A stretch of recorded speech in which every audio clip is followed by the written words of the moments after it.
Yes, indeedy do. Yes, indeedy do. Hello from Kentucky. Hello from beautiful Michigan. Hello from the great state of Wisconsin. That last one was from me. Give me some fake crowd noise. We got fake crowd. We don't have fake crowd noise anymore. Thought we had it. How about cha-ching? Welcome to the show, ladies and gentlemen. Big show today. 2 guests back to back on this Wednesday, August the 4th, 2021. Hope you all are doing fantastic. I want to go today. Let's go here. Let's start here and move elsewhere. Hello. See? Now it's weird. No. Hello. Hello. Hello over there. Hope you're all doing great. Hope you had a great day. Hope the weather is treating you well. Already pounding through August. You know what that means. Especially for us up here, us Midwesterners, that means that before you know it, worrying about heat and humidity and mosquitoes will be a thing of the past. It will be the S word. But, as Dr. J would say, live in the now. Live in the present. So today, it's a beautiful day. Sunshine and 85 here in the valley. Still dealing with smoke in the air from all those fires up in Canada. Man. But I hope you're all doing great. Let's see if we can't get those fancy dancy sponsors some love. I'm not going to... I said the S word. I didn't even say it, Mary. I know you know over there in Michigan. I know you know. Let's do this. All right. Yeah. Coopervilleclothing.com. New drop coming up on Friday, 8 a.m. Central Standard Time on the website. Again, Coopervilleclothing.com. Cool stuff coming your way. Cool stuff already up here. Go smudge yourself stuff. People liking the pillow. Liking the go smudge yourself pillow. Cleanse yourself. The Nope line is the dope line. Make sure you check that out as well. Stuff for the ladies, stuff for the fellas, stuff for your head. Working on a cool line of beanies and such for the upcoming months with that precipitation that shall remain nameless until we get there. Check it all out at CoopervilleClothing.com. Also follow us on the socials. We're on Facebook and Instagram at Cooperville Clothing. You'll be able to find us. You'll know what's up. Captain Coop's Beard Company going to be at Riverfest coming up a week from Saturday. Our first on-site that we've done. So that'll be fun. I won't be there, but Nick's running the show. We got some of our peeps going to be out there as well. If you have a bearded person in your life, you know somebody, perhaps they got a birthday coming up or something worthy of celebrating. I got a birthday. It's mañana. Beard oils, beard balms, beard butters, all depending on their beardness. Check it out. Plus, we got the hoodies, we got the T-shirts, we got the crops, or the racerbacks, and gift cards available. E-gift cards available for those who don't know what they want. Go in, read the description. Captain's Quarters, by the way, is the favorite scent line for most. Some are into the beard booty, some like the Caribbean Cargo, but Captain's Quarters has far and away been our best seller. So check it out at CaptainCoops.com. Next time you see somebody with a beard, you tell them, go check out the Captain. El Capitan. Midwest Meals, MidwestMeals.com. What do we have today? Today I had the pizza bowl. I had a pizza bowl for lunch today. It was delicioso. A little pepperoni on there, a little whole grain pasta, some lean ground beef, a little cheese, a little sauce. It was good. It was bueno. And no cleanup. I hate cleanup at dinner, but I understand it. Breakfast too, because I'm a breakfast guy. Like I like, to make some eggs. If we have bacon, throw some bacon in. Did Polish sausage. I like, like to have a good, good hearty breakfast. I still believe in that for me because I run early as shit. So by the time I get done, I'm like, I need some food. But cleanup at lunch is the worst. She's like, I clean up for breakfast. I'm going to clean up for dinner. This, boom, in the microwave. Ate it right out of the tray.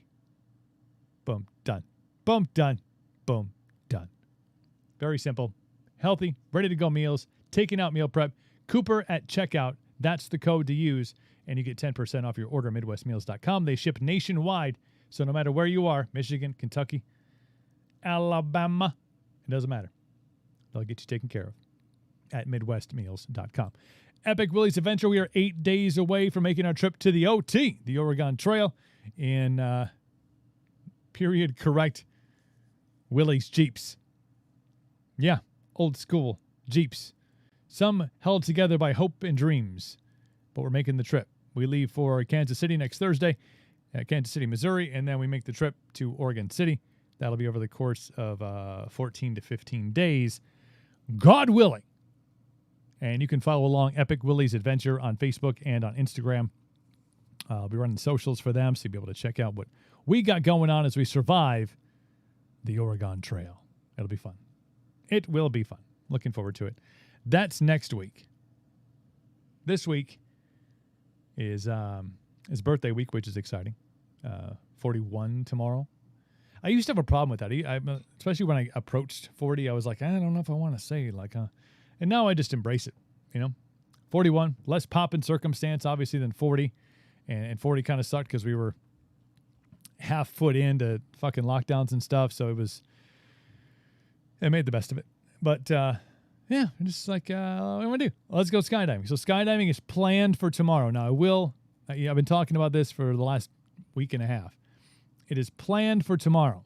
There is potentially a weather situation that might postpone said jumping out of airplanes. But thank you, Mary. Appreciate that. Maybe. There's a little sketchiness in the air. We got this humidity and stuff coming in, and usually when you get that heat during the day and, the evening hours, you tend to get some questionable weather. So we're hopeful we're going to be able to get our jumps in. Got a nice crew of us going over to jump out of an airplane tomorrow around 5. So if it's on, we're going to try to do some live stuff and maybe on Facebook and maybe on YouTube or Twitch. Twitch is a little iffy, like I've said, but we'll try to bring you some live footage jumping out of airplanes and shit. Cool. That's coming up tomorrow. And no show on Friday. And then we have 3 shows next week, Monday, Tuesday, Wednesday, and Thursday we're off to Kansas City. So big stuff. Also announced, if you follow us on the social medias, we are going to be taking the show on the road coming up January of 2022. We are making our way down to, long term, we're making our way down to Florida. But on our way, we are making a stop in Nashville. We're going to be having the show live on Music Row in Music City. That is coming up January 4th, 5th, and 6th, I believe. Those are the dates. So live from Nashville, Cooperville live, Cooperville in Nashville in January of 2020. Then we're working on doing some live shows in from the beach in St. Petersburg. And as we travel further south in Florida, we'll be doing some stuff down there too. That is January of 2022. Plan your life accordingly. If you're from the Midwest, there's nothing else to do anyway. After Christmas and New Year's, it's like, now it just kind of sucks weather-wise for the next 2 months. So we're just going to kind of skate. But that's exciting stuff that we kind of confirmed last night. We're working on a location for Nashville.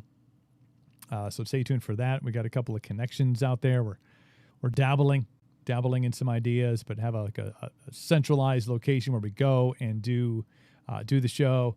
We got a bunch of friends, obviously, in the Nashville area. We're going to invite them to come on the show. So we'll have guests live and in person. We'll be broadcasting. It'll just be sick. It'll be super sick. So that was exciting. We kind of made that happen yesterday. So follow the show and follow me on Instagram, and you'll kind of get the progression of that story. More details to come on that over the next couple months. But we're locked and loaded and ready for Nashville 2022. Good stuff. My first guest on the show today, last time he was on back in April. Many things I'm sure have happened since then. I feel like he's somewhere that's much warmer than here, perhaps. I feel like Murphy Elmore is in California or something like that. Man, that's a good guess. Did we talk about that, or are you following me? This is strictly my Nostradamus prediction. It feels, feels like California. That's awesome. Yeah, man, I'm down here in San Clemente, California, and I got to tell you, the weather is pretty great. What brings you down to the California coast? Well, my beautiful girlfriend lives out here, and she has had her wisdom teeth pulled, so we've been partying real hard with that. We're just working on getting those ice packs and all that good stuff going. But I'm not in a truck or a vehicle this time, so I didn't have to deal with Nashville traffic, and that's great. That worked out nicely. We made it happen, man. We had some, we got to see some scenery, which was nice. So, but I feel like this brings us full circle, though. But kudos to you for being the guy, the partier, the ice pack guy. I'm probably a lot of hair petting, like it's going to be okay. This too shall pass. All those things. I'm just doing the best I can. She's pretty special, so you gotta do all you can. Absolutely, man. Well, it's like I said, it's been since towards the end of April. The last time we had you on the show. Again, we talked about being in the truck in Nashville. Like, what's been keeping you busy besides your current position in life? Man, it's been pretty great to see things kind of kicking back into more normal, more usual circumstances as far as getting to go out and do some shows. And we've got some really cool stuff coming up and show wise, and got some working on some new music, and just kind of chomping at the bit to get all that wrapped up, to get that out to everybody and all that stuff. But it's been really cool, man, to see it kicking back up. I gotta say, it's been exciting. I imagine, because being down in Nashville, I mean, that's the place is not just obviously a hub for musicians and artists and songwriters, but I mean, it's a major tourist destination as well. So to have that element gone, which obviously packs the places that you like to see have a lot of people in them, to see that return as well, I'm sure has been a godsend for you and for everybody else down there to be like, come on back now, please return. Yeah, well, I gotta just be totally honest with you. Selfishly, that was the one aspect of COVID that I did mind. It's like but COVID must have been clearing up the last time we talked too, though, because I remember we were stuck in traffic on 40. So, no, man, it is great, and a lot of the people that work, even music industry or just down on Broadway, like it's, I know it was a really tough time for them. So it's just been a blessing, really, to see people just getting back to their, normal lives and being able to go about their day, and, make a living and just enjoy that living when they make it, because I know that it's, I think it obviously affected a lot of people in a lot of ways and stuff. And I was very blessed throughout that. I didn't get to tour and all that stuff, but man, I got to just say, God took care of me through COVID really well. And I know that, some people had it a lot harder than I did. So I'm very grateful, but I am also very grateful to see how everybody's gotten to kind of start getting back to the normal day-to-day grind. And I think people are happier, man. You just get to be around people and get to just socialize, and you don't have to worry right now, which is great. Yeah, I think there was a lot of indications that we back, and one of the main ones I remember seeing was 4th of July in Nashville, and some of the film footage of it was just insane. I'm like, now I feel, and I hosted Country Fest during the interim there. We had 30,000 people packed in for 3 days of great music, and that was obviously a great one-on-one indication. But to see the drone footage flying over Nashville during the 4th of July celebration was like, okay, now I feel good about where we're headed. Yeah, it was wild. Honestly, I'm pretty sure I saw the exact video you're talking about, and it almost looks like it doesn't look real. Mm-hmm. Like it's I think it's back and stronger than ever. The last time I tried to go downtown, we got downtown, but man, you couldn't even hardly walk, and that wasn't even a big event. It was just people slammed in and just not, not living in fear and just out enjoying themselves. And it is as much anxiety as it gives me to be, shoulder to shoulder with people trying to get through crowds all the time. It was still pretty great to see from that aspect of things. So, can't complain too much. You can't have it both ways. So might as well not whine about it, And you talked about having some time since the last time we spoke, and even before that, to have get work on some new music and get out and do some things. What's the process been like? Getting back into some recording and moving the ball forward. What have you what's been keeping your time occupied in that sense as we kind of progress through past the halfway point of the year?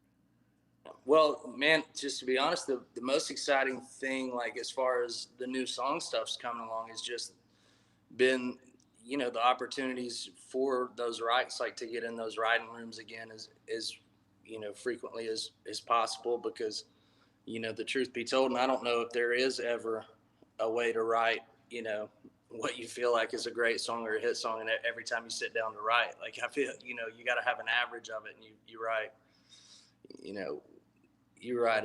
write a good few that are cool or good or whatever, but it takes quite a couple times to get the one you want sometimes. And so I've been very blessed to have a good amount of those rights over just the past probably 6 to 8 weeks along, that just kind of came out in our favor in a way that we just kind of finished the writing. We're like, we just wrote a song. Like that's a good, like we got something here. So been just actually, I think the week before I came out here, I was putting some vocals on a couple of different songs that we're trying to get ready and get finished, and still have some work to do, but it's kind of open season right now as far as all that goes. It's not something that we have to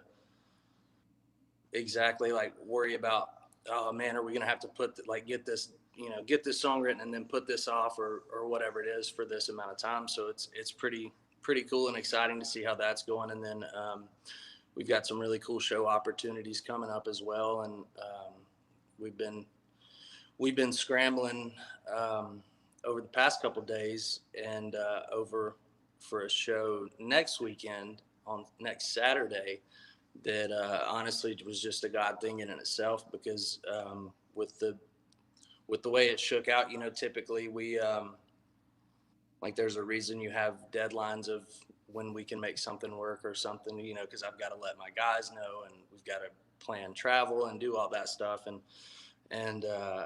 it was just a really, really cool experience just to see how everything came together. And I'm gonna tell you, it had nothing to do with me. It was just, like I said, it was a total God thing. And so it's really going to be really exciting to see what comes out of, that show, this coming up show. And then just been on the phone with my booking agent today a little bit, texting back and forth about some more upcoming opportunities to get out and play some more live music. So I got to say, man, I'm stoked. I know you've having the last year, and we kind of talked about this last time you were on, where that, the shows weren't obviously much of an option, to get out and be able to play a lot. So you had an opportunity there to not have that, your focus taken away by worrying about things like booking shows, getting the guys together, travel, things like that. Do you feel like you're in a good spot having that kind of that free time to be creative and to do some writes, and now be able to balance getting shows booked, getting music out, all the things that go into being an artist? You feel like you kind of, having that year of, so focused on the music itself has prepared you for what's coming in the next 6 months to 18 months? Absolutely. I know, like I said, ideally you'd love to be able to be writing, 3 to 5 songs a week or more. And that wasn't even fully an option, but I feel like, I try to look at everything with a positive spin and stuff, even in the less fun situations, I guess. But, I feel like honestly, a lot of people kind of got to recharge their batteries a little bit. And so when it kind of came into full swing, it was a little bit of like, okay, how is this going to shape up? Like, how is it going to get back? But so far, all the experiences I've had are just honestly, they've all been great and just kind of make me more excited. And, it's, throughout that, just kind of had a couple of pieces of team members that we kind of are getting to work with now that have just really excited me a lot as well, and just kind of adding to that and coming back. I feel like we're going to be coming back, bigger, meaner, and stronger, and I couldn't be more thrilled, to be honest. So just really excited about that. What are you most excited about moving forward? Shows obviously are on the horizon. Sounds like music is on the horizon. What are you most like just besides in about 20 minutes you have to go and change an ice pack? What are you most excited about as far as the next, the rest of 2021 goes? Is it getting back out? Is it getting new music out? Is it all of the above? What are you jacked about? That's a tough question, to be honest with you. I think, for all this going on, it's kind of in the moment of what's next. Right now, this upcoming show that just, like I said, kind of brought itself together for us and everything is, it's a great opportunity, and it's something that I've always wanted to get to be a part of. And it's in my home state that I grew up in, and it's within, I think, probably 30 minutes of the lake I grew up going to. And it's just a really cool opportunity. So as of right now, that's probably, what's kind of first on that list. But, I got to say, when there's a couple of songs that we've been working on that I'm beyond excited to get out as well. And just can't wait for people to get to hear those. And especially with the last one, the Drop Dead Dangerous was received really well, and I couldn't be more thankful for that. And it's still continuing to do well, and I'm super grateful for all that. So I guess it just kind of depends on the day, because I also have some rights that I'm just really excited about and can't wait to get in the room to see what we can come up with on those. And I don't know, man, that like I said, that's a tough question. It's a good question. And I feel like I gave you every answer but the exact one that you asked me, but that's about the best I can do, I believe, on that. I think that's a good perspective, though, because it really is about the next thing. And as long as there's always a next thing, whether it's the show that you're talking about, whether it's, the next song that comes out, as long as there's a next thing, there's always anticipation for that being the most exciting thing, because that's what living in the present, being present is all about, is having that show. Yeah. Yeah, for sure. You just find that line of being able to look forward to stuff, but also not forgetting where you're at and in those moments, So yeah, but like I said, it's been great. Just to be honest with you, man, it's just, I could look at all the tough situations over the past, year, but man, it's hard for me to look at the negatives. I've just personally just been very, very blessed, and I'm very grateful for, just how exactly my life has changed over that year. And then also the direction that it's headed currently is just kind of, it just feels like all the pieces are falling into place. And, that's a pretty good feeling. I think it's great to have, the year that was, but be able to find silver linings and to find blessings and to find real appreciation of how things progress, even when there's, some of the avenues of progression aren't necessarily open. But for you, what do you think your biggest takeaway? You talked about a lot of the positive things that came out of the last year. For you as an artist, as a human, as a man, like what do you take away from the last 18 months that you will utilize and would become part of who you are, for the duration of your either career, your life, everything, like little nuggets of things where you're like, Yeah, I'm wiser now because we went through this. What for you is the biggest takeaway from the last year, and how will you implement it moving forward with your life? Biggest takeaway for me has just been that God does God better than I do. And when I try to control things, it's kind of, eventually his will's going to get done anyways. And what he wants for me is better than what I could want for myself. But, just naturally, I think that's something that I always try to, because I want to work. I want to do this. I want to get stuff done. I want to like plan things and get things done. And so for me, honestly, a lot of it's just been kind of letting go of things that I can't control and probably shouldn't be in control of in the first place. And that's something that obviously I think, just can always continue to get better at, because I guess it's reaction for me to always want, there's still that just in the back of my mind to just take the reins and do everything, in my own way or in my own strength. And, I think that was a flashlight shown in my life that's just like, hey, that's your way's not working so great. Maybe you should just let me take over now,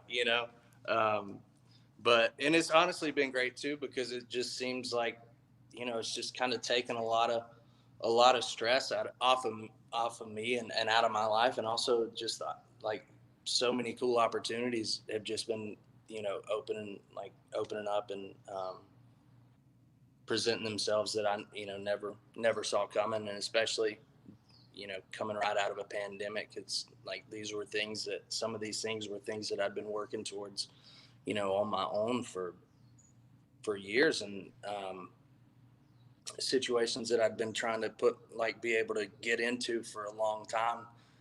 And the last thing I would have ever imagined, and I guarantee you, if it was still just me trying to make force everything into place, but would be some of the things that we have coming up and that we're going to get to do and get to be a part of. So it's like I said, man, it's been wild though. I'll tell you, it's been wild. I think a lot of people struggled with that, especially over the last year, but the things that you can't control. And we were hand spoon fed a ton of things that we couldn't control over the last year plus.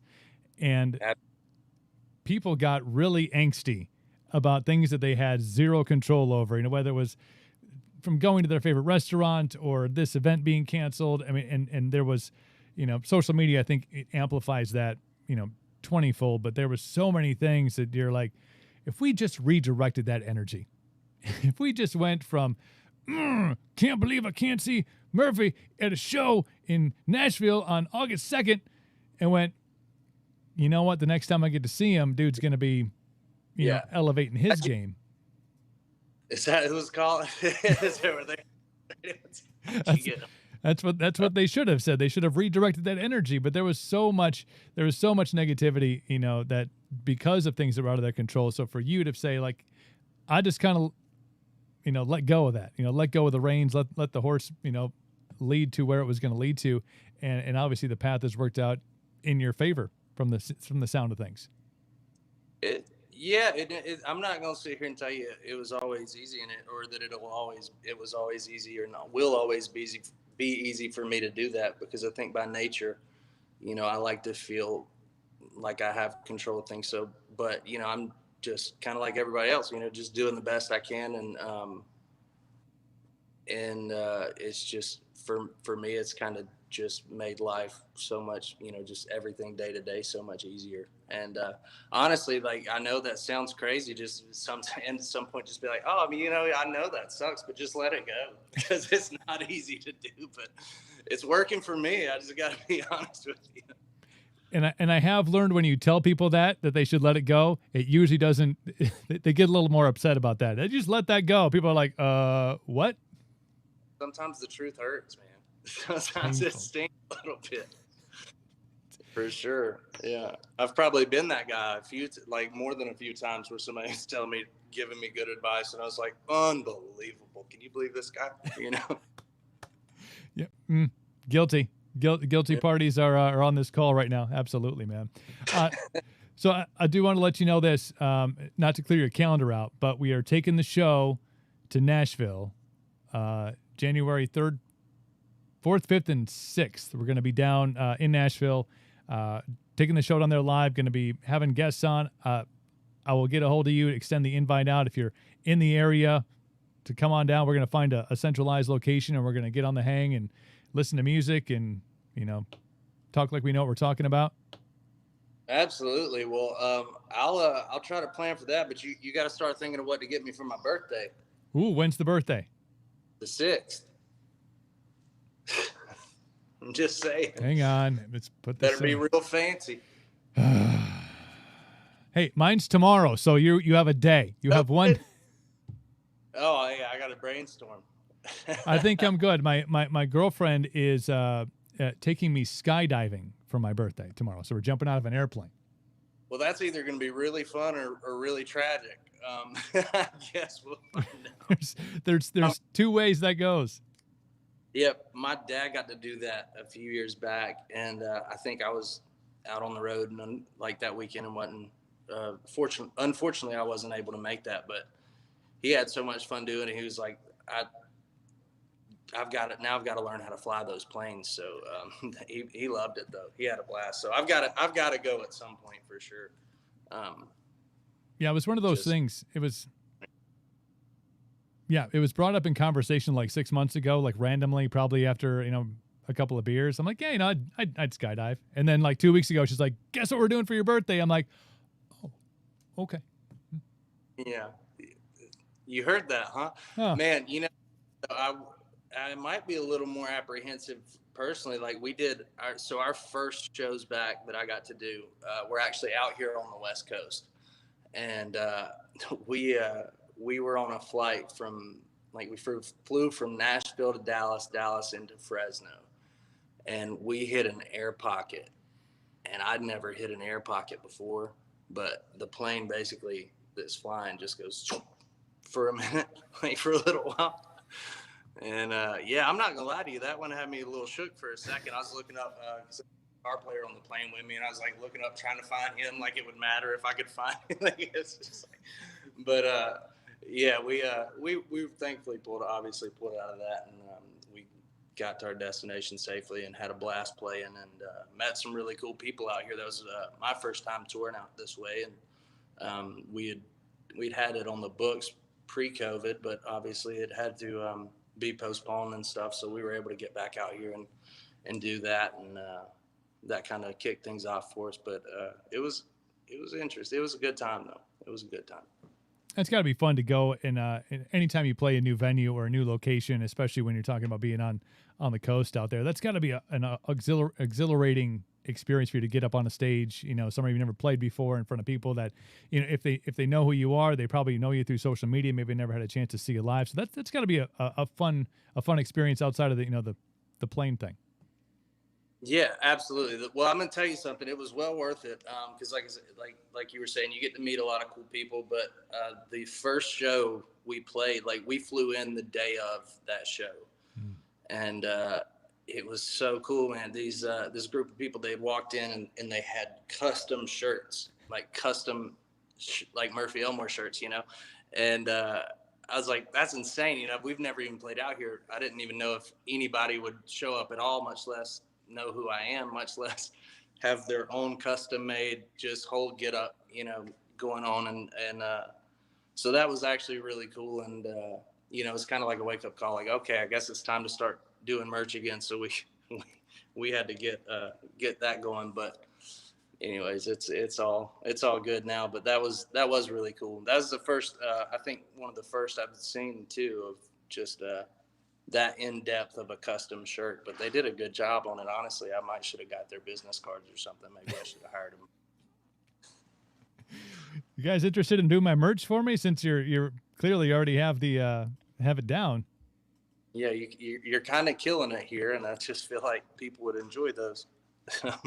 But no, they were some really cool people though, for sure. And it wasn't too crazy as far as like first time touring out there, so the venues weren't massive, and so I got to actually spend some time and meet people and talk to people and hear some of their stories and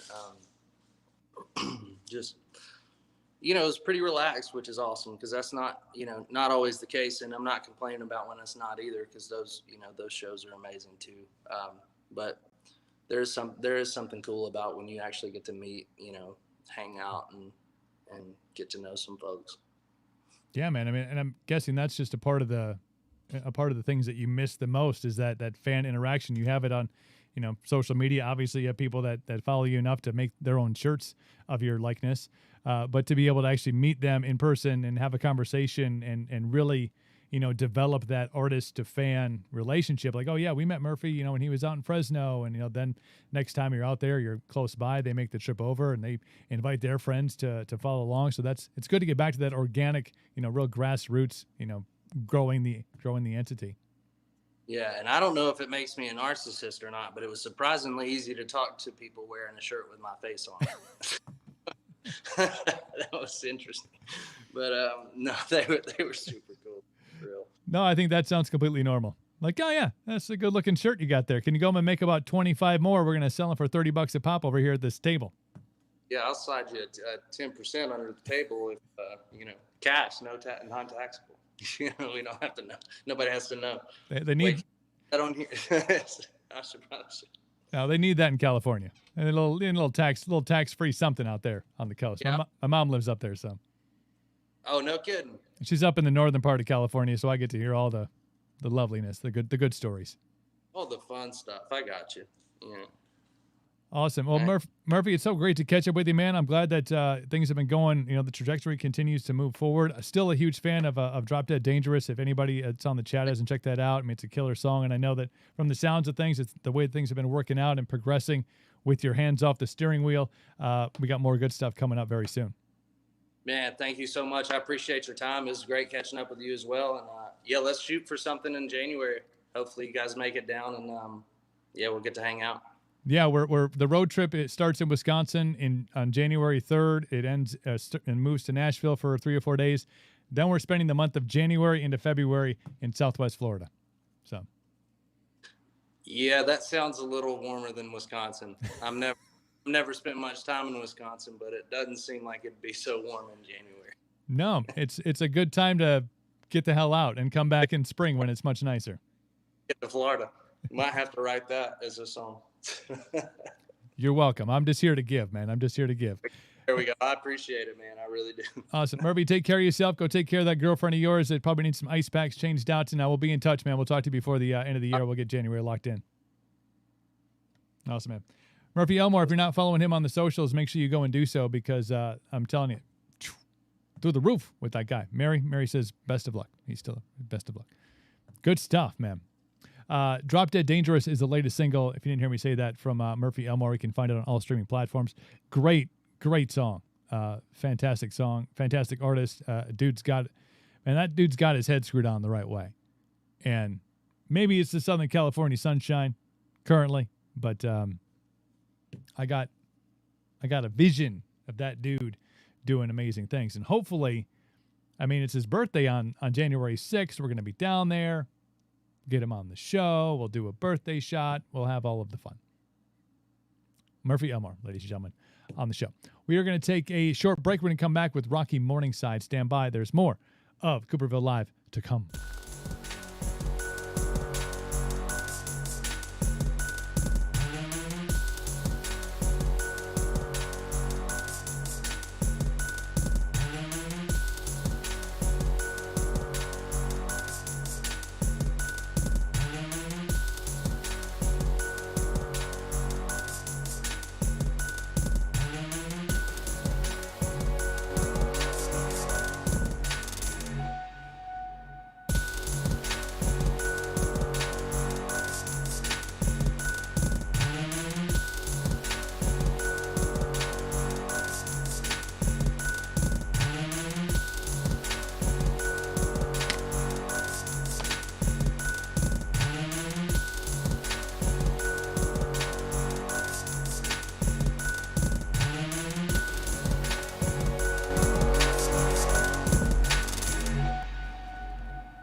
All right, folks, thank you for hanging out, chilling during the break. Hope you had a chance to go to the bathroom.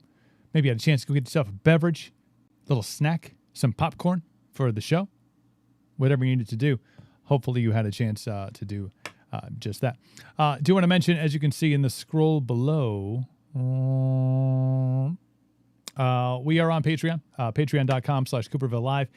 Plan starting as low as $10 a month, exclusive content. Plus, you also get a 20% off everything at CoopervilleClothing.com. Promo code for you and you alone to use and save some money on anything at CoopervilleClothing.com.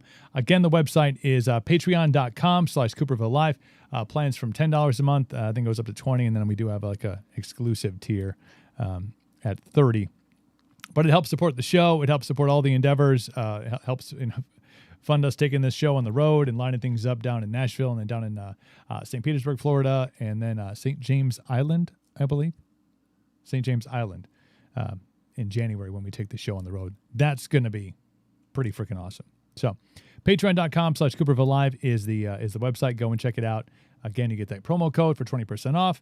You get more exclusive stuff. You get the audio. You get a whole bunch of things just for being a patron of the program, which means the world to me. Do want to say once again thank you to Murphy Elmore for being a part of the show today. Great to catch up. And then what a good fella. Like, dude just got a good heart. He's out in Southern Cal. Hold on a second. Caught a little bit in my throat. I get that Monster Energy in there. Hold on.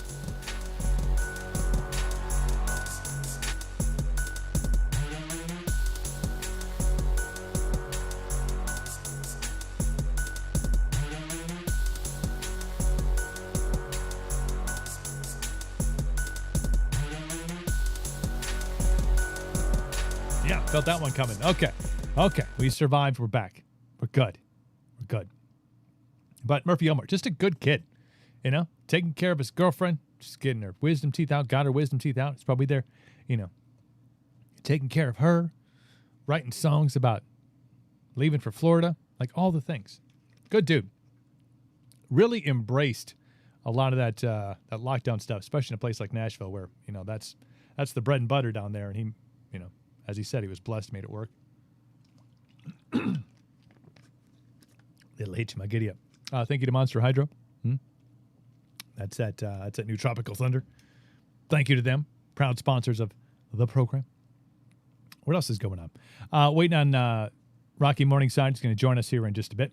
A lot of in-depth things to talk about with him. Very interesting fella that I want to, I always, everybody should have a chance to say the things they want to say. If you watch the show before, I'm a huge, First Amendment guy.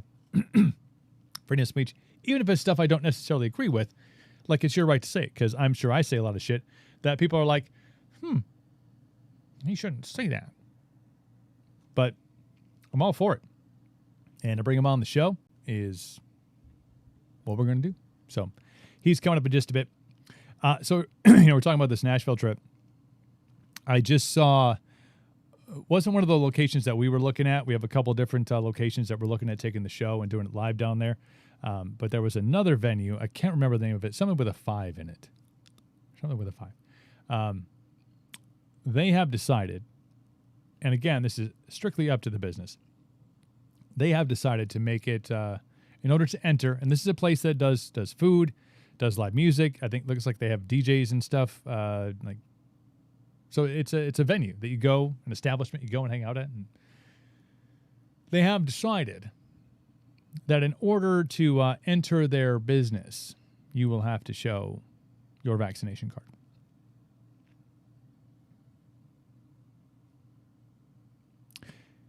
Which, whatever. There is plenty of other places in Nashville that offer the same thing as far as food, entertainment, things like that. But reading the comments, this is what I was talking about a little bit yesterday, is like, you want to see division. You find those posts of businesses, or there's a lot of companies that are now mandating their employees get vaccinated. If you want to see where the line of division is, loudly, clearly, and incredibly outspokenly. You just click on comments and then start to read. Because people will post their 2 cents, and then people will reply, and then the first person that posted will reply to that, and it just goes on and on forever. Forever. Literally forever. I read the story, I read the article, and I was reading the comments because, I was feeling good. I wanted to bring myself down a little bit. I'm like, let's see what's going on at the core of America. Man. People just so angry. It's crazy. Like people who aren't even from Nashville. Never been there. Never plan on traveling there. But good for you. Was that person's 2 cents really needed? And their story? It reminds me of this. You ever look up a recipe? You ever look up a recipe on just like Google or DuckDuckGo, something? Look up a recipe. We were trying to figure out how to pickle peppers. Peter, Piper, Picta, Pekka, pickled peppers. Yes. What were the yellow peppers, right, Nick? Hi, Nicole. How do you pickle yellow peppers? Banana peppers. Maybe that was it. And I'd click, how do I do?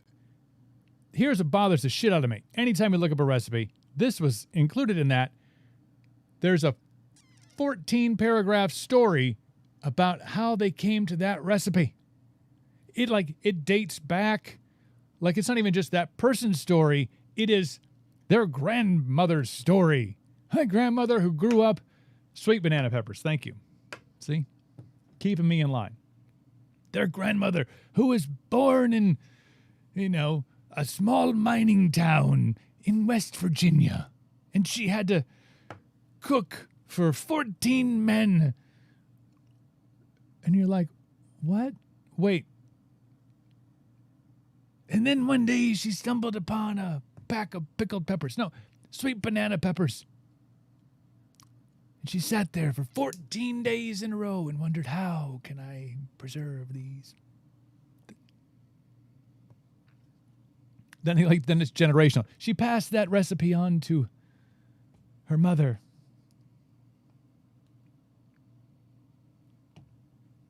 And my mother took it, and it's just like, get to the...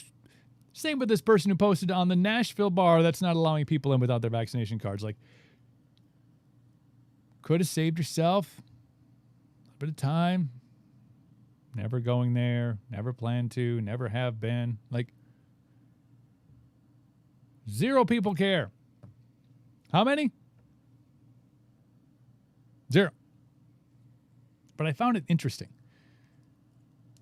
First, at the bar would do that in the first place. You are in a major tourist area with multiple options around you, probably next door and the other door and across the street and down the street and across the neighborhood, of other places people can go and not have to put up with that.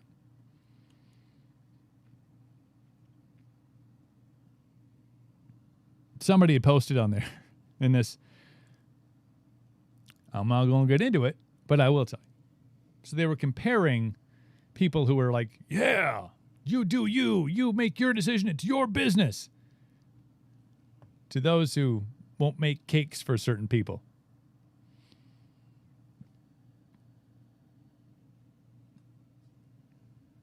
The scales, they say, they are tipped. They are tipped. People are not picking and choosing their battles equally. They're not on equal standing ground. My body, my choice, except.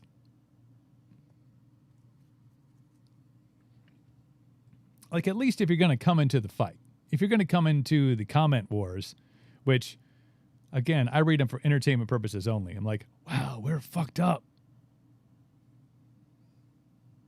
That person's fucked up. Just to see how crazy the world is. It still is. You don't need to check. But I mean, pick a side. Are you here on this issue? Because this issue is broad. Or are you just kind of, I'm here, and then I'm here, and then I'm here, and then I'm here, and then I'm here, and then I'm here. Solid footing is not afoot for some of these folks. So, needless to say, when we make our trip down to Nashville, such and such a place, it's got a 5 in it. I can't remember. It's got 5, 5th Ave, 5th Street, 5th, 515. I don't know. We won't go. And that's fine. It would not have even been on my radar unless this story had been posted, I think, by Scoop Nashville. This is wild. Just got a text from Rocky Morningside. He has to download the latest version of Chrome in order to jump on Streamlabs. It's complicated. It's back-end stuff. So he'll be on in just a minute. But does it affect... Like, business had had a pretty tough go of it for the last... Well, go March, go back a year. Pretty tough go of it. A lot of them shut down. A lot of them will never reopen. You would think you would want as much business as possible in order to avoid that, not put yourself in a situation where you are cutting your slice of the pie into a smaller piece.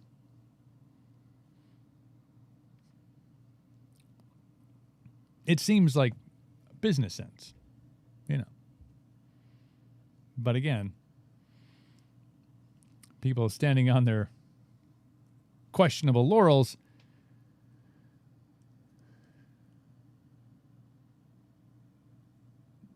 what happens when that business is no longer with us? Then what are you going to do?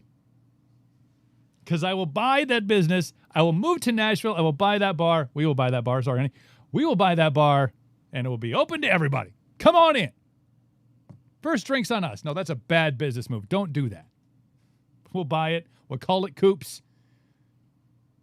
And all will be welcome.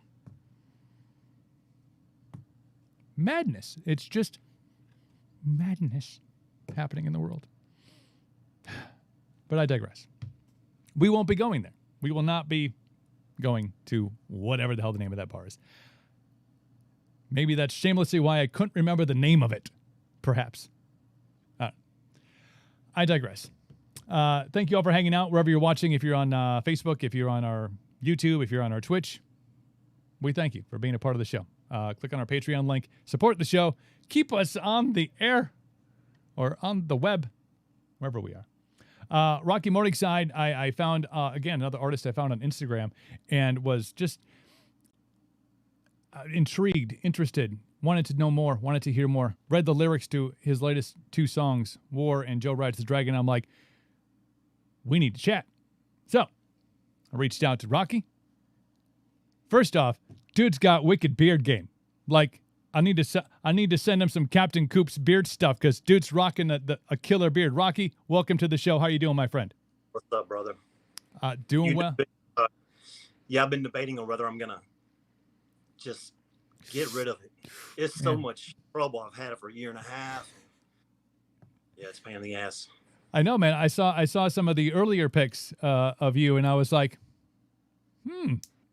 clean shaven, short hair thing going on. Now, I'm biased because I do have my own beard care product line. So, I'm like, keep it. But, yeah, do what you got to do. If it's a pain in the ass, I respect it.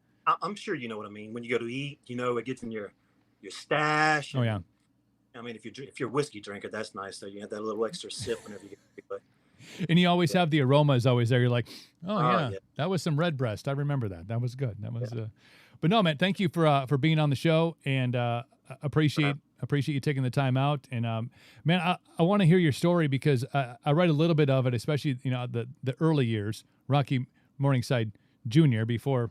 And the way you got Rocky Morningside, I think, is absolutely fantastic. I love it. And but I want to hear the story from you because, things were. It doesn't sound like the upbringing was an ideal situation for you. Yeah, it was difficult. I look back on all that, and actually, I I appreciate it though. It made me who I am. Made me an ass kicker, hard worker, driven, motivated. And, if there's something that I want to achieve or something that I want, I don't stop until I get it. I think that's such a great perspective. I mean, and I 100% appreciate that. I wasn't the greatest upbringing myself, but to hear that, using that almost as kindling on a fire, a little bit of fuel to add to it, to rise up above things, to be like, that's in the rear view mirror and we're progressing forward. I love that perspective on life, man. Absolutely. And that's what I always tell people, if you come from a hard background or your situation's tough, use it as fuel. It's the best fuel if you know how to harness that and apply it that way. And I think there's a lot of, and you'll probably agree with me on this, there is a lot of, it's a little bit easier, or maybe it's sexy right now to use those kind of things that you went through growing up or at any point in your life, to use those negative things that happened as crutches in order to kind of live in that victim mentality, that whole like, well, I'm not as successful or as, happy in my life because of these things that happened X amount of years ago. There's a lot of people not taking responsibility for it or doing what you're doing with it, and that's using it as fuel for the fire. It's trendy now to use those things in the past. As a crutch? Yeah, well, I don't like trends. I like to set them, and then when they become one, I'll move on to the next thing, honestly. No, you can either, wallow in your own sorrow, or you can do something about it and make something of yourself, and I just, I had high aspirations as a child, and my grandmother used to go to the airport, and that's where she hung out, or excuse me, that's where she worked. That's where I hung out. She'd bring me as a small child, turn me loose. I used to run around and just, actually, I put my little finger in the coin slots of the payphones and the little game room that they had, trying to get quarters so I could go play games. I'd get a couple of quarters, I'd play a couple of games, and I'd save the rest. And, just as a kid, not having anything to do up and down the airport, to kill time, I would, do that, and then watch the planes, and then they had cartoons in the little TV area where everybody would sit and read their paper and whatnot. But I'd see these businessmen walking by, and they had briefcases and suits, and they looked nice. And I just automatically assumed they were rich. They had suits and briefcases, I didn't know any better.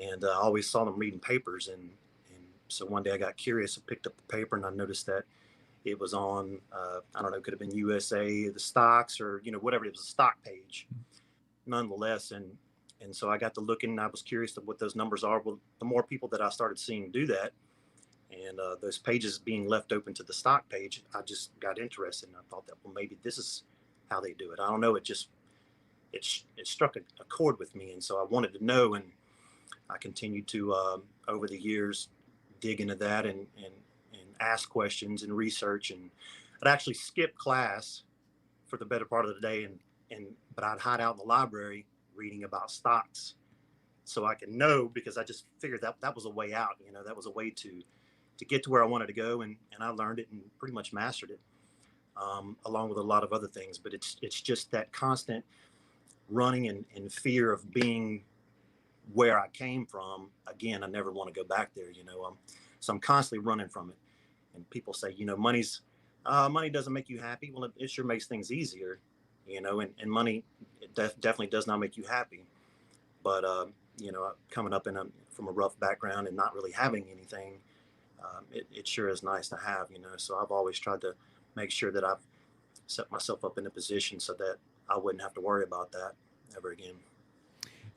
Money gets such a bad rap, it's kind of the connotations around it. People have anxiety. It's like, what leads to 50% of the divorces is the money conversation. But there's a different element of money, and that is the freedom that it allows you. It allows you to be able to not have that anxiety. It allows you to be able to pursue things that you enjoy instead of, some of the mundane, I get up and do this job because I have to do this job even though I'm miserable, and and that leads to obviously a lot of negative things too. But it's got such a bad rap that people will make you feel bad about being successful, even though it's the opportunity to be able to not only pursue the things that you want to do, but it also gives you opportunity to be able to give back and to give time and to give so much more that it's easier to go on a mission trip or to go and build houses for the homeless if you have the financial stability to do so. And people are like, well, that's just it's bad. Absolutely. And I definitely do that. I contribute to sports teams, beauty contests for minorities. I currently help about 30 people for free. Actually, I spend the majority of my time, now that I've been successful at many things, I've spend the majority of my time helping people with the stock market, actually currently crypto. And well, since this war started a year and a half ago after the election, I've been devoting a lot of my time to that. But nothing makes me happier than to help people, and nothing makes me happier than to help people that have that will and that drive to want to be helped as well. And you see somebody blossom from some advice, or a little wisdom, or teaching them something, or helping them with a trade. I have many trades, and to be able to help them reach a point of success, or at least this point to where it's a platform for them to achieve success on their own. Nothing makes me happier than that. Especially when you give them that, that little carrot, or that little, those 2 cents worth of knowledge, and you see now they have a drive to do it. And when they have that drive and they have that inspiration inside of them to go and do it, they become that kid in the airport that started reading newspapers and then took that thirst for that knowledge and for the end game of it. And it becomes just, they become pursuant of their passions and their dreams, man. That should be what keeps the circle spinning around in circles most of the time. Absolutely.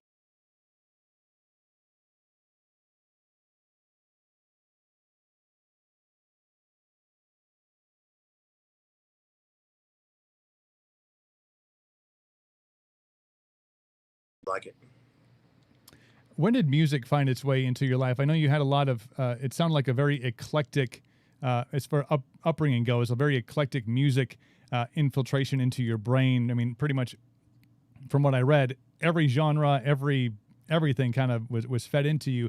Where did your pursuit of music, I mean, we talked about, the kid in the airport, but as far as music goes, when did that become something that you kind of, eyeballed and targeted as, again, and pursued with success, that you're like, yeah, I'm going to go and do this now?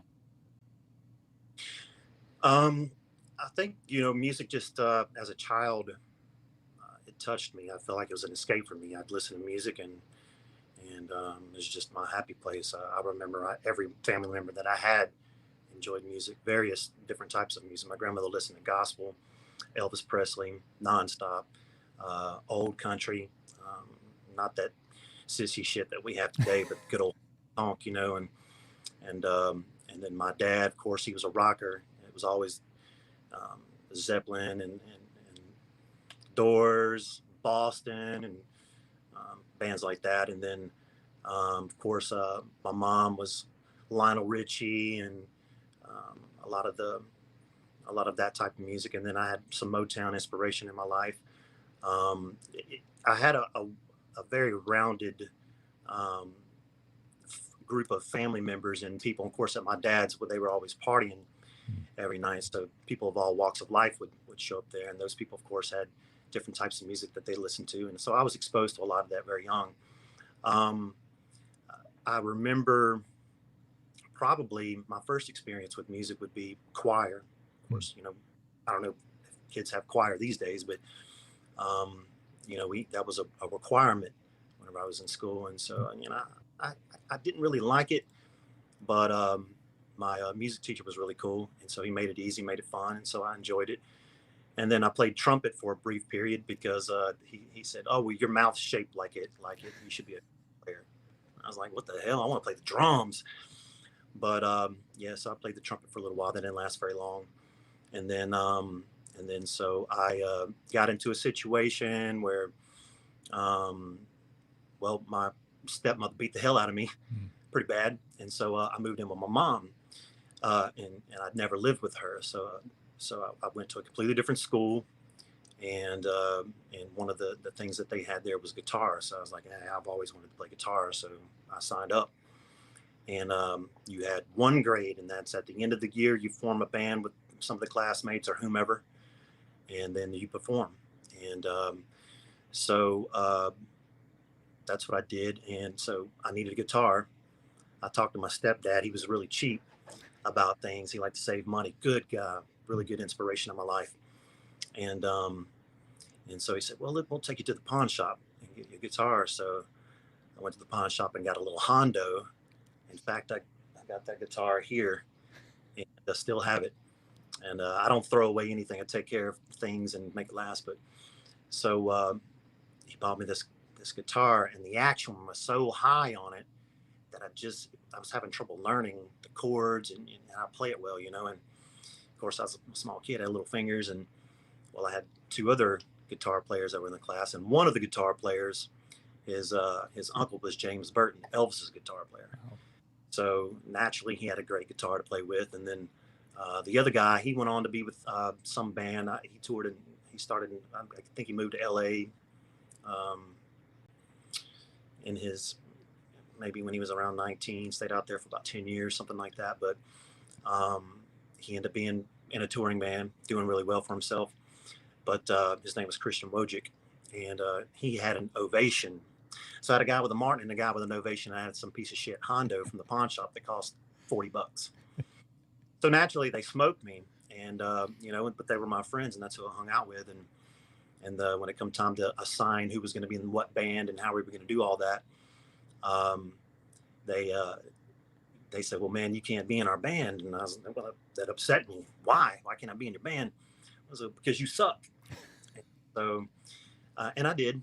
And so, man, I was pretty beat up about it. But they let the joke go on for a little while throughout the day. And then towards the end of the day, they said, well, man, we suck at singing, but we want you to be our singer. We was just messing with you. So I was like, singing, huh?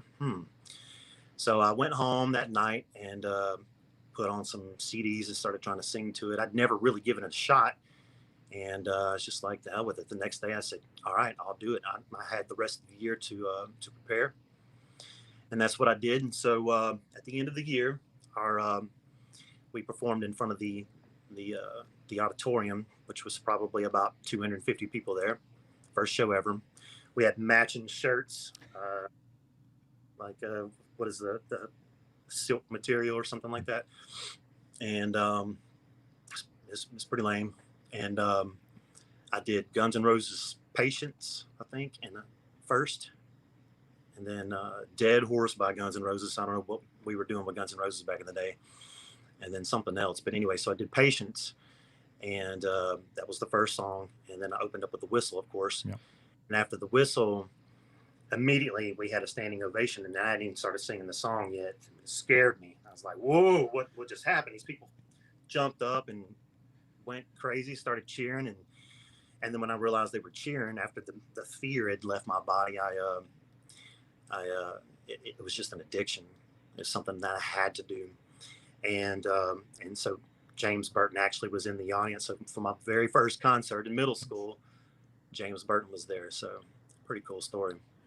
That's amazing, man. I love I love the kids' stories, you know, like when they playing tricks on each other and, you know, being, rock and roll boys, like, yeah, you suck. Get out of the band. Oh, we're just kidding. We love you. Be a part of it. That's great, man. When does hip hop become, kind of come into your awareness as something that you're like, it catches you? I mean, rock and roll and hip hop, they're on different streets, but they're kind of rolling the same direction. So when did it become part of your, repertoire? Well, as I said, the eclectic blend of music that I grew up listening to was everything but metal and rock, metal and hip hop. And so those are naturally the two things that I gravitated towards. And I was a hard metalhead, but as I'd listen to my metal, I'd also listen to hip hop too. I had my metalhead friends. They just like, what are you doing? And you're not metal and this and that. And then my hip hop friends would say the same thing about those guys, but, so I started originally a metal band, and that's what I did for a while. And I think I recorded probably 130, 140, 50 songs with those guys. And of course, I was always the guy that got everything together, got the studio time, and then eventually got my own studio gear and started learning, teaching myself. And it was just constantly me, working nonstop. And then we'd get ready to put an album out and start touring. And then somebody would have an issue. I had a show booked in Madison Square Garden once. And then I had a bass player back out last minute, said he prayed about it, and the good Lord told him he couldn't go. He shouldn't go, got a bad omen. So I said, all right, well, I mean, if you can't go, I've already paid for flights and this and that. So you're out, and then, well, that caused a rift in the band. And then, so we broke up for a little while. Two the members decided to come back, and we formed another band with a different bass player. And we just kept having bass player issues and different band members. And then, somebody couldn't tour for whatever reason. And every time we'd get a leg up, we'd get kicked back down and kicked in the teeth. And it was always someone else, it never was me. And so I just got tired of the bullshit. And I was like, I love this. This is what I want to do. I kind of rapped a little bit in some of my metal anyway. And, at the time I was like, well, I can't form a metal band on my own. And again, if I start trying to create the music, whoever I bring in to help write, they're going to want to be a part of it. So I just decided to go the hip hop route. I mean, it's the only other thing that I knew that was aggressive, that I could, get out that frustration and vent that edge or that anger, or that tension that I still have in me. And I've always been really fast with words, so especially in my music, so I can spit out a lot really fast, and I feel like, well, I can tell a story, with this a little bit better than I could with the metal, and people can actually understand it. So I went that direction. And had success too. I mean, as an indie artist, you had a top 40 song on Billboard. So there was success early on, which I know, especially as an indie artist with no backing, nobody's helping push the song up the charts, nobody's calling stations to help it move. So I know the challenge that has behind it. There was a turn as I went through your music catalog today, which I love. Your style, your flow, just the lyrics are. And I love how you share all the lyrics. Some artists don't do that, and that always bothers me. I'm like, let me know what you're saying. Let me know, if I can put this story together in my head without just listening to it. But it took a turn, and I think you kind of mentioned about a year and a half ago when things took a transition. Like, what changed directionally for you? That musically and in your life, the trajectory just it altered itself a little bit. What was the moment that moved the needle for you? Well, so my dad always, he was pretty much a doomsday prepper. So, always knew about the Clintons and the conspiracies behind all of that. And at the time when I was a child, that's just what they were. They were conspiracy theories because none of us really knew. And so throughout the years, I kind of kept up with that. But then, being involved with stocks and being to the point where I can help people, I got to know what's going on geopolitically around the world. And so I just, I started seeing a lot of things happening around the world that, I would to do stock research. And in order to be successful at that, you can't watch MSNBC or, CNN or Fox News or none of that crap. Mm.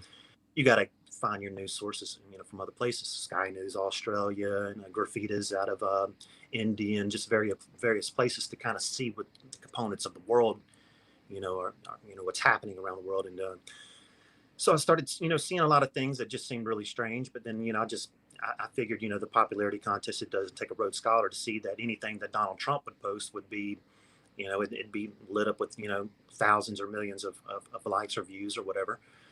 And then you see, when Biden was running his campaign, he never left the basement. And then when he would post something, there was no popularity at all whatsoever. But then again, he's supposedly the most popular president since Barack Obama.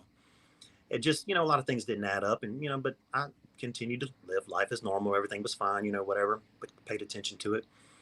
But again, having, money in the stock market and having a lot at stake, I needed to be, really on point with it. So I was more in tune, I'd say, than the average bear at that juncture. But the night of the election, I'd watched every election that I could, for as long as I've been alive, just because I found it interesting. And to know who your president's going to be and who's going to be leading the free world. And the night of the election, it just didn't add up. it didn't make sense to me when the lines and the numbers did what they did.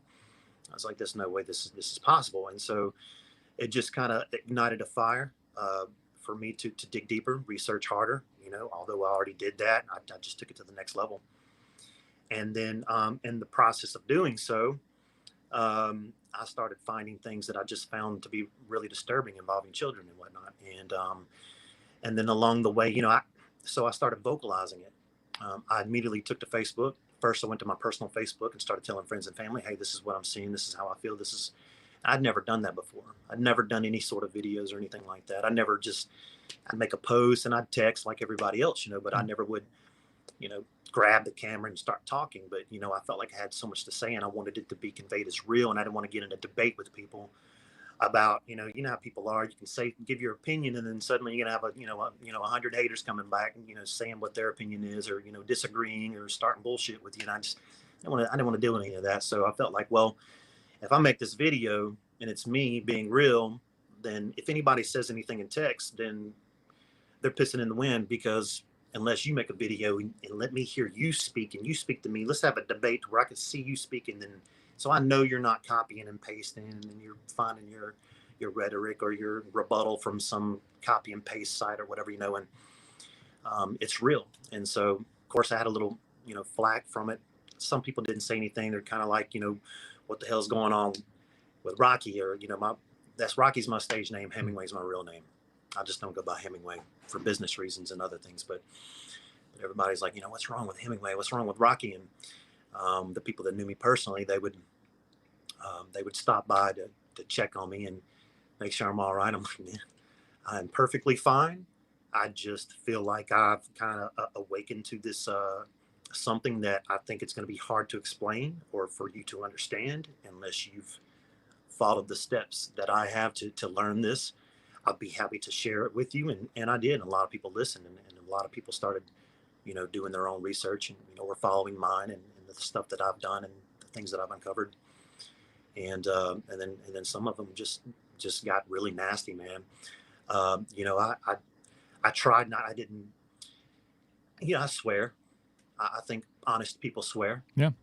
But I've never really sweared in video. There's some swearing in some of my songs and whatnot, but some of the nasty things that I've gotten, I've had BLM try to attack me, all sorts of people, man.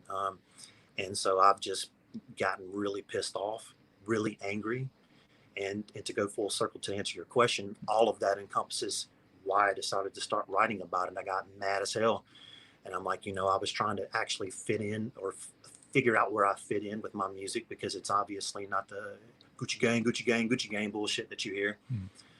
It's none of that crap. So like, I was kind of doing something, I was really kind of poking fun at myself in some of my music. And then I was also trying to hit some serious spots too, but I didn't feel like I had the, quite the passion while I was figuring it out. I just started making music and put it out there. I just figured I didn't have any time to waste, but I didn't have that passion like I did with the metal. In the metal, I was pissed off. I was venting about, my childhood, things that I'd having to be a fighter my whole life. And with the hip hop, as I did that, I reached a point in my life where I'm not so pissed off anymore. And so, it was kind of, some of it was silly and I didn't mind that. But then when this happened, I got mad as hell and pissed off, got pissed off at the people that wouldn't wake up, the people that aren't listening, people that aren't aware of what's going on. And it's scary because let me tell you, man, even if I'm wrong, the fact that no one is acknowledging this, or the people that I'm trying to tell aren't acknowledging this, and in fact they're mocking it, is scary. Because what if I'm right? And what if we are at the precipice of a complete totalitarian state, or a situation where, not just because of the deal with England in 1871, but we are actually dubbed as slaves. When you think about it, we're locked up in our homes. You got to wear a mask everywhere you go. They're going to dictate where you go and what you do and what you say. You can't speak freely on the internet anymore. Bullshit. I won't put up with it. And I'll put my life on the line for it. It doesn't matter to me, because, young people, children, people of the future, they don't have a chance if somebody doesn't stand up. And now's the time. What are you going to do? Wait till your freedoms are completely stripped before you stand up? And I just feel like, I'm in a situation where, I was awakened much sooner than a lot of the others. And so I went from being a gentleman and kind and not swearing much to, fuck you, I'll fist fight you, or we can, what do you want to do? I'll debate you. What do you want to do? You're not going to take my gun. You're not going to take my guns. You're not going to take my freedom. You're not going to take my freedom of speech. And I have some of these, younger kids that get on my music and, they cannot really identify with it because it's got that old school flavor. But, they start talking shit, about the music and how it sucks immediately. It's like, it's because they have no clue what is going on. And that's scary to me. And I could care less whether people like the music or not. The message is there. As you said, you took the time to dissect it and actually listen to the music. It's intelligent. The point is there. The message is there. And I feel like that's the power that I have. That's how I can convey this message to people who may otherwise not understand. And so that's what drove me to do that. And I'm pissed off right now, brother, as every American should be, as everybody in the world should be, because it's global. How much do you think that we talked about the year and a half, we talked about kind of from the point of the election on, but it seems like there has been, and not obviously not at a mass media scale. I don't think that we'll ever get to the point where you have an outlet, CNN, NBC, anybody that's foregone telling anybody the truth. And I think some people have woken up to that fact. Like, it's bullshit that's being fed to you if you're sitting around watching the 5:30 news or whatever. But do you think that because of the way that things have transitioned over the last 18 months, that people who maybe were discrediting the things that you were saying are now going, like, wait, now you have universities that are barring students who pay to go there, barring them from going to school because they are unvaccinated. I just told a story before you jumped on about a business that we were taking the show down to Nashville in January, and a business down there was denying customers that didn't have their vaccination card. There's all this. There's the threats of more lockdowns. There's this 15 days to flatten the curve 2.0. And not that it's just COVID related, but I think the fact that people are starting to question authority is maybe, please God, maybe forcing people to do a little more diligent research, the kind of research that you are doing. Do you agree with that? 100%. Yeah. So many people have waken up. I get so many, I was reflecting on, the people who aren't awake and, a lot of the haters and whatnot, people that don't understand, and they just don't understand, when all this is over, even the people that don't understand, that aren't awake, they're going to need some help, man. And, anybody that might've been ugly to me and I was, an asshole back to them, I would give them just as much love because they're going to need it. They're programmed. They don't understand.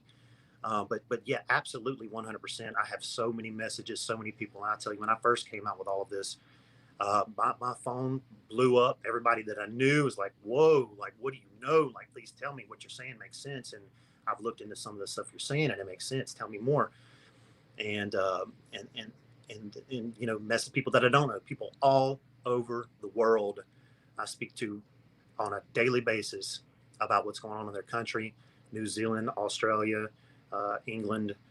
And, it's this, everybody realizes that the narrative that mainstream media and the government's pushing is just all false. And it's infringing on our freedom. And I tell you, people in other countries are really terrified because they see what's happening in America and they look towards this country for support and for direction. They want to know that, that they're afraid that if this happens in America, then the little freedoms that they have is going to be dwindled down to nothing. Mm-hmm. And, but yeah, absolutely. A lot of people are waking up. I'm seeing it more and more every single day. Of course, more and more information is coming out every day. And, a lot of the people that just don't understand, they're like, well, if Trump's coming back and this and that, and all this is going to happen, then how come it hasn't happened? And why is it taking this so long? Everybody's moving the goalposts. Why are you moving the goalposts? And, it's going to take something like this that obviously is military, it takes time, and the reason is because if people were that blind to allow this to happen in the first place, it takes a while to wake them up. One, two, everybody has to truly feel the effect and feel the pain from this. And if they don't, then how are they going to truly understand what freedom is and place a higher value on that to never let this happen again, unless they've all felt some kind of pain or been affected by this in some way that hurts, whether it be financially, whether it be COVID, or your freedom of speech on the internet. Um, you name it. You know how uncomfortable this is right now for people. You felt it. I felt it. Some people still don't get it. Some people just think, oh, get the shot, go do this and abide by these rules and everything's going to be fine. And it's just not. That's not working out for people. And in fact, the statistics are proving that more people that actually get that shot and obey these laws, they're getting the worst end of the stick. And I just think that unless people feel every inch of this, from whether they lost their job or whether the shots affected them or they've lost somebody that they love because they got the shot, whatever it is, I think that pain is necessary in order for us all to truly appreciate what is happening. And I'll take this a step further. I was talking about stocks and all this. When you look at it from a financial perspective, currently we have hyperinflation. Inflation's through the roof. You can't build, can't buy anything. A loaf of bread, gas, milk, whatever. If you want to build something now, you're going to pay double to do it. Lumber, everything is out of control. But look at the stock market. It's just kicking ass, taking names, green every day. It's insane. It's definitely not correct. I know the stock market well enough to know that this is false. And so when COVID first occurred, you had the big banks. They started, they decided they weren't going to give small businesses any loans anymore. Plus, small businesses quit getting loans because everybody was locked up during quarantine. So to circumvent that shortage of revenue coming in, of course, they make, transaction fees and interest and various things like that. But to circumvent the fact that they couldn't loan any money to small businesses anymore, they started using that money to invest into the stock market. Our money that's in the savings accounts. Of course, I don't keep my money in savings accounts. I invest it all, but a lot of people do because they feel like it's a safe place, and so they started using all that to invest in stock markets. Stock markets are officially inflated right now.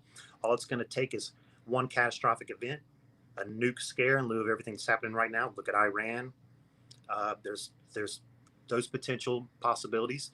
It could also happen. I've always said Three Gorges Dam in China. If it goes, it's going to be pandemonium. You're going to have a blockade that's just out of this world. Ships, transports, imports, and exports aren't going to occur. It's going to stop all that. Any little thing that triggers the stock market to crash, where are people going to put their money? The dollar isn't worth anything. They're printing it left and right. And again, stock market's inflated. You can't just hop in the car, the truck, and run down to the street and to your local 7-Eleven and grab some gold or silver. So the only thing left is crypto, and crypto is decentralized for the better part of it, and if you get into the right thing, I feel like that this is an opportunity for people to truly transfer wealth, to become wealthy for a little or nothing. I have many scenarios where I can, give you and actually even prove if I needed to do that to people that, the people that I've helped. They've made a lot of money really fast off of a small amount. $300 yielded one person that I helped $19,000. $900 yielded $88,000 to someone. I actually hit $1 million the other day recently, and I posted it for a little while, but I don't like to gloat about money. I only post for reasons to help because I help so many people. Sometimes it's easier just to show, to keep that. If you show them, then they understand. And I truly think that that's, been probably one of the best ways for me to actually help people, is to not only wake them up, but tell them, hey, the dollar's going to collapse, the stock market's going down. you could put a little money here and probably come out wealthy if you do it now, and I'll tell you, for anybody out there that sees this, there's no better way to fight the system than to sever the head of the snake, and the head of the snake is the Western Central Bank. If you invest in crypto that is decentralized, then you will actually be destroying and severing the head of the snake, which is the Rothschilds, the Western Central Bank, all the banker gangsters out there. And that's what the song tells you. I'll give you the blueprint of that song as well as Joe Rise the Dragon. And yeah, I mean, this is truly a war. And that's, if anybody wants to fight it, that's how you do it. You wake your neighbor up, you wake your friends up, you wake your family up. If they don't agree, you keep cramming information into their face until they get it. But they'll see ultimately soon. But the ones that wake soon enough, if they're smart enough, they'll put the money in crypto right now. Lobster, Coinbase, and Uphold if you want to get XRP, because they don't sell that in the States because of the SEC.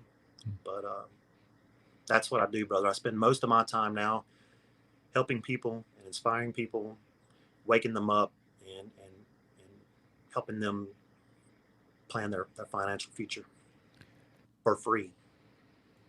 Rocky Morningside. Make sure you follow him and get all the info, because he'll help you out. I want to, because you're in it, and you're obviously communicating with people who are want to know more, want to be more informed, want to be more involved. But the other end of those of the people that are interested or are starting to understand, the other half, or I'm not sure numbers, but the others, how much do you think that fear is playing a factor into it? Not just fear of, well, first off, fear of criticism from others, obviously, because you've dealt with that firsthand. Other Sure. people, and that's, people giving a fuck about what people give a fuck about. But also fear of this invisible safety net that we were kind of all raised to believe was there. No matter, the struggles, you saw that it can make it okay, trust the government, the news, Walter Cronkite always tells the truth. We kind of had this bubble wrap that we always felt was around us. And yeah, wars happened, and we experienced, tragic times and experiences and all these other things that happened. But even when those bad things happened, perspective-wise, we always felt like this sucks, but we're safe. And we never dug below the surface of what we were being fed. So now you have this fear that people seem to have. Maybe they're starting to see things that don't add up, but there's this fear of finding the truth. There's a fear of, I can't trust my bank, but my Aunt Judy works at the bank, and she's the sweetest old lady that ever, and obviously Aunt Judy is out of the loop. She's not, she just, takes your money, puts it into the computer and calls it good. So how much fear is out there for all of us, or people that are, maybe they want to know, but then they're just scared shitless to actually know what's going on. And not only that, but then to know, okay, now I have awareness. Sure. Now I'm awake. Now I need to understand the steps it takes to move forward. Is there a lot of fear out there in this world right now? There's no question. And, it's only just beginning. Again, I think a lot of people are just now waking up.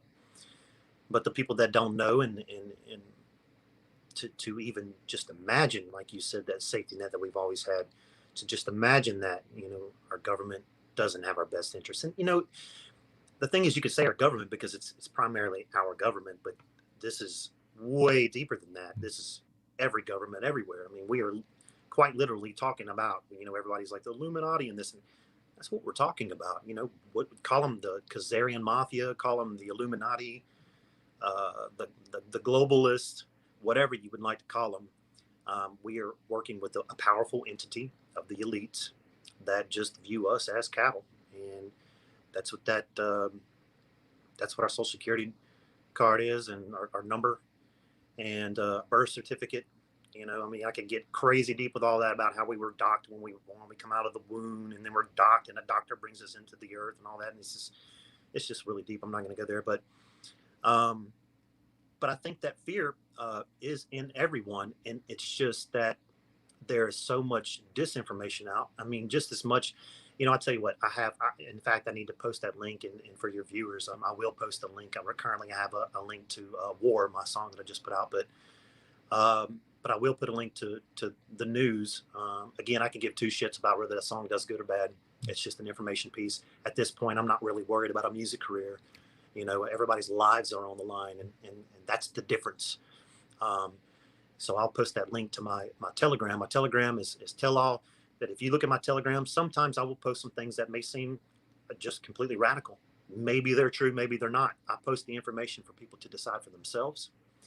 They could start decoding. I've been decoding since the beginning. You know, when I first started out, there were a couple of decoders. I couldn't find anybody like me, man, and it was kind of weird, you know. And then when I'm going to be honest with you, when I put out, I don't get afraid of anything very often, and I guess maybe it's the tough upbringing, grew up fighting, and just you know, I'm a fighter.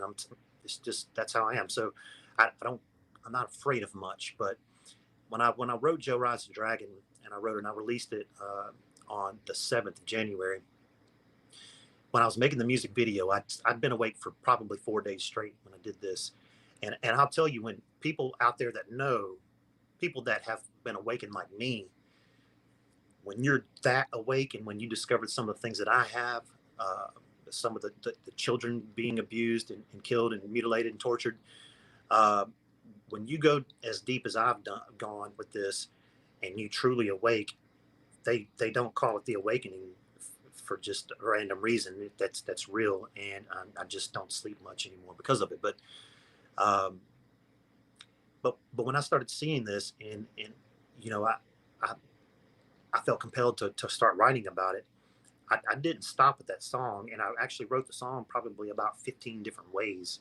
I had more trouble picking out who I was going to attack in the song than the content. I had enough to make a part 5, like a Rambo or like a Terminator or something like that series out of this song. But you know, you got to draw the line somewhere, and I picked the best version, and that's what I rocked with. But when I made the video for it, I hadn't had time. I hadn't slowed down to really think about the outside and around me. Of course, I keep a gun in every corner of my house and stuff like that. That's just how I am. But when I started making the music video, and I actually watched it for the first time after I pieced all the clips together, it frightened me, because I was like, "Holy shit! Do I need to release this? Somebody's going to try to kill me." And I just figured, fuck it. I feel like I'm at war. I don't care. But at the time, if you go back to January the 7th and you watch that music video, Joe Rides the Dragon, it's on YouTube for now. And when you watch it, it may not mean shit now, and you may not get that now because there's so much information floating around. People are used to it. But at the time, no one was talking about this. And so it made me a little nervous, and it made me paranoid for a little while.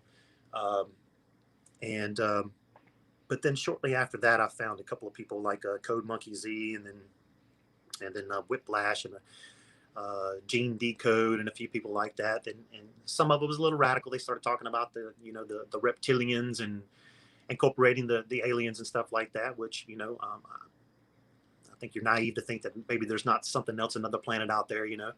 But I try not to incorporate any of that stuff into my narrative, because I feel like that makes it a little inauthentic, and it makes people feel like, well, man, he's talking about aliens and everything like that. So, you know, I don't go there. I keep it based on what the hell the obvious is. If you just do the homework, you do the research, you can find out for yourself everything that I usually talk about. But on Rocky News on Telegram, again, I don't post any lizard stuff or nothing like that. That's why in the line in the song and War, I was like, reptilians underneath, we'll see. Because, you know, that's just a little radical, but I will post things that are just hard to believe. And it's up to you to do the digging and decide whether or not this is real or not. None of us know, but it's coming out. I really feel like it's coming out. And I do think that we are nearing the end of this. I mean, look at the flood, look at the weather. I mean, this is truly biblical. the flooding and the fires and the droughts and the things that's going on. I mean, it's insane. I mean, if you keep up with this, which a lot of people don't, so I don't expect people to understand that, but then you can go to Rocky News and you can check this out and you can see what I'm talking about. There's mass flooding in every country around the world, and where there's not flooding, there's insane wildfires, as we have in California often. And it's just, yeah, it's scary. And I think people are scared and they don't know where to turn or where to find real information because they're inundated with fake news and garbage, the same narrative cycled over and over and over, which is centered around whatever they want you to do, the control. No, man, I think that there's also that element of people want to live their happy lives, and they want to have, they want to have the house and the 2.5 kids, and they have the job, and they want the storybook, the story everybody was told growing up. I mean, I know your experience wasn't that. I know my experience wasn't that, but that's like here's where you get to live in this blissful world where it's, it's sunshiny 6 out of 7 days a week, and then you get a little rain so that the plants grow, and so there's this hope that's. I don't want to hear about it. I just want to go and live in my little cave of happiness, and not want to be able to push out and actually see what's going on. And the realization is, even if you as a layman, just looking back and watching things, and to not connect the dots, that's what concerns me. I'm like, is anybody seeing what's happening? Like nobody's watching. Like the freedom is like kind of being taken away every single day. Nobody cares. Why does nobody care? So, Rocky, I'm so glad that we had a chance to catch up.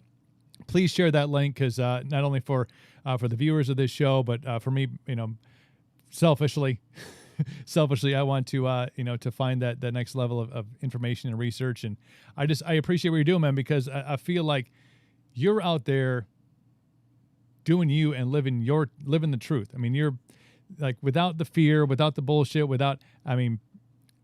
to hell with the haters, man. I mean, speak it, get it out there. And I think that's, for a world of very few people who are doing that, you're doing it, man. And I know a lot of people appreciate it. I know I do. So thank you so much for the time. And I want to get you back on, man, because I got stories, man. I want to go over with you, man. You and I need to rap about some stuff, man. I love it. Absolutely, man. I didn't realize our hour was up, but look, first of all, your beard's badass, and I should get your product because this mane is a lot to contend with, man. And this hair is just as big. So, but yeah, it's been a pleasure. Thank you so much, and yeah, hit me anytime, brother. I'll be more than happy to come back and we can rap about it. Awesome, man. Rocky, take care of yourself, and we'll be following you. We'll be in touch, and yeah, man, hit us with that link so we can do our own research, which everybody needs to be doing. By the way, get them scratch below the surface, everybody. Sure, and I'd just like to say one more time, if you haven't heard Joe Rise the Dragon or War, check them out. It's the blueprint. It's an easy way to get into it if you're not familiar with any of this. If you think it's crazy or whatever, check out Rocky News and decide for yourself. Awesome, man. We'll post a link to both videos in the show notes for the show. So I appreciate you, man. Take care of yourself. Best of luck, and we'll be in touch soon. I have a feeling we'll be in touch soon. Sure. Thank you, my brother. Awesome, man. There you go, Rocky Morningside. Make sure you follow him on. I know he's on Instagram and Facebook. Social media is a weird thing, though. I know he's talked about it in some of his videos. Shadow banning and people trying to keep information out. We've experienced it. We've had this show has been shut down before, when we had some politicians on the show that didn't agree with the narrative. It's, even the show today glitched out like halfway through. The wheels started spinning. I'm like, well, what's happening here? You got to dig. Preach it on the show all the time. Awareness, research. Put two and two together. Awareness. Turn your head. Look both ways. See what's going on. And dig. Thank you to Rocky for being on the show today. Also to Murphy Elmore for being on the show today. Appreciate all of you being in the chat today. We'll throw those links up there so you can connect with Rocky. And, of course, Murphy Elmore's got new music coming out as well, so we'll dig into that.